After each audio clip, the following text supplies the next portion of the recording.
Welcome to this explainer. Okay, so today we're jumping right into a fascinating and honestly massive shift that is happening right outside our windows, literally in American backyards. Over the last couple of years, the whole concept of the American dream has been quietly undergoing this radical transformation. We are seeing an absolute surge in modern homesteading, gardening, and self-sufficiency that's completely redefining how we interact with our homes and, more importantly, our food. From tiny urban balconies all the way to sprawling rural acreage, there's a literal backyard revolution underway. And you guys, the data behind it is absolutely incredible. I want to kick things off by posing a core question for you to just kind of chew on for a second.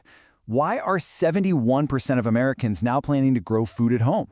I mean, think about what is shifting in our food systems, our economy, and just our daily lives to drive such a monumental change. It really isn't just a passing weekend hobby anymore. For millions of people, it's become a fundamental lifestyle choice. So what exactly is driving this? Okay, let's dive right into this. 71%. To put that into perspective, that translates to an estimated 71.5 million households in the United States getting their hands in the dirt. This staggering statistic really proves we're looking at a serious, widespread cultural shift here. We are actually now one of the top 3 gardening countries in the entire world. People aren't just planting a few decorative flowers by the mailbox. They are actively transforming their properties into productive micro-farms. Here's the quick roadmap for our explainer today. We'll be moving from massive national trends right down to the daily micro-level farm routine. We're going to cover the new homesteading boom, the economics of self-sufficiency, who the modern gardener actually is, backyard flocks going completely off the grid, and finally the tech that's powering the modern farm. Let's start with the new homesteading boom and this post-pandemic shift in how we live.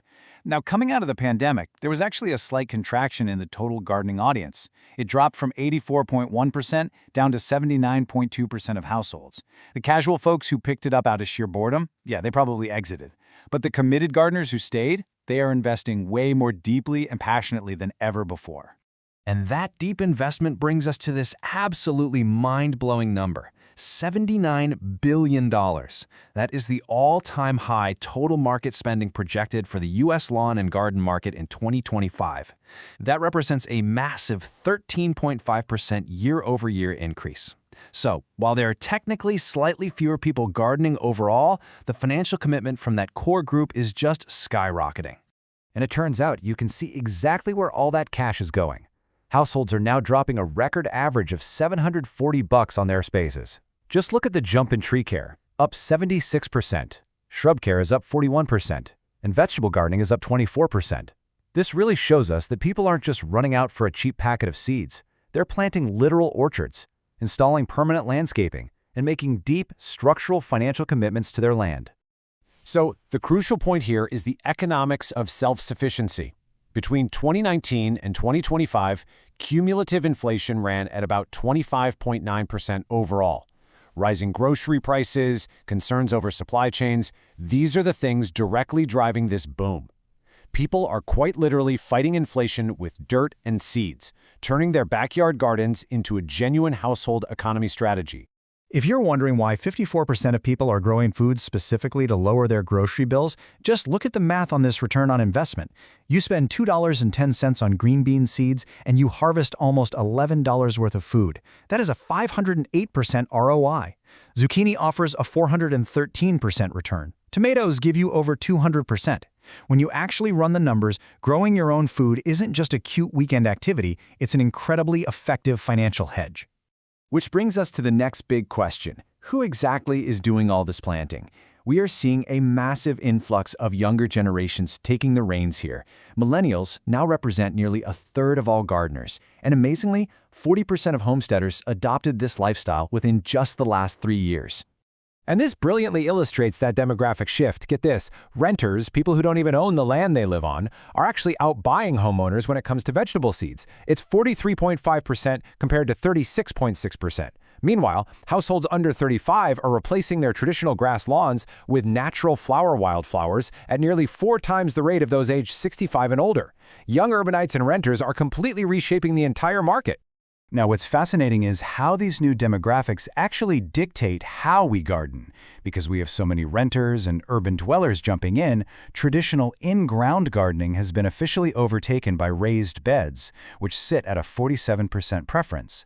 And container gardening is right on its heels at 43%. This perfectly reflects the shift towards smaller spaces, patios, and urban micro-homesteads where flexibility is everything. Let's pivot from plants over to animals for a second, because the rise of residential poultry is a massive part of this homesteading surge. In recent surveys, 1 in 5 respondents stated they actually plan to keep chickens. Driven by egg shortages, rising supermarket costs, concerns about bird flu, and just a desire for higher food quality, backyard flocks are absolutely booming. And the market data completely backs this up. The global chicken coop market is projected to hit a whopping $562.3 million in 2025.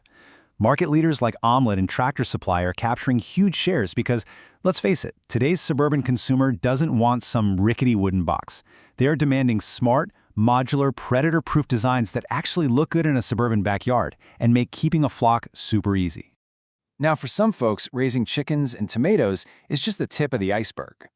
That leads us to the extreme end of the homesteading spectrum, going entirely off the grid. Over 250,000 Americans are currently living completely off the grid.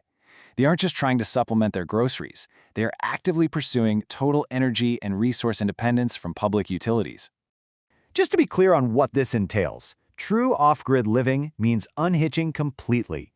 You are your own water company via a well or rain catch, you manage your own waste, you generate your own power, usually through solar. It is a massive commitment, and it definitely requires upfront capital. Setting up land, solar systems, and home modifications usually runs anywhere between $50,000 and $150,000. But even with those hefty upfront costs, look at this projection.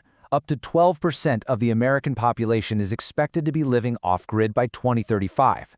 That is a staggering slice of the population. It really shows that the desire for energy independence, resilience against extreme weather, and just sustainable living, it's moving rapidly from the fringes straight into mainstream societal goals. So how on earth do people manage all of this, the plants, the animals, the endless supplies, without completely burning out? Well, that brings us to the tech for the modern farm. A fantastic example of this is a mobile app called Tendaro. It was actually built by a family running Rooted in Love farm out in California.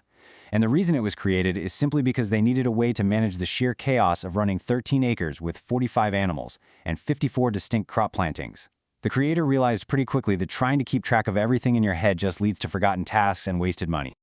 Let's move to the micro level and see how this builds a daily routine. At Rooted in Love farm, the day kicks off at 6 a.m. The dogs get let out and fed. Then they head straight to the big coop, collect the eggs, and log the exact count directly into the Tendaro app. Next, they feed the potbelly pigs and the Nigerian dwarf goats, checking off recurring health tasks like hoof trims right on their phones. Finally, they check the app dashboard to see if feed or hay is running low before they actually run out. It's this perfect blend of dirty, hands-on farming and clean digital tracking. This brilliantly illustrates how technology is solving the overwhelm of self-sufficiency. Because they built this tracking tool, the creators of Tendaro knew exactly that they had, say, 162 eggs in 30 days. They get automated alerts for critical supplies like hay, which totally stops them from overbuying or, worse, running out unexpectedly. Plus, the app gives them access to over 270 crop planting guides and lets the whole family split up the daily chores. And the best part? Hundreds of thousands of people trying to balance modern life with homesteading could benefit from this exact kind of organizational tech. It just ensures nothing falls through the cracks. Which leaves us with a final thought to ponder today.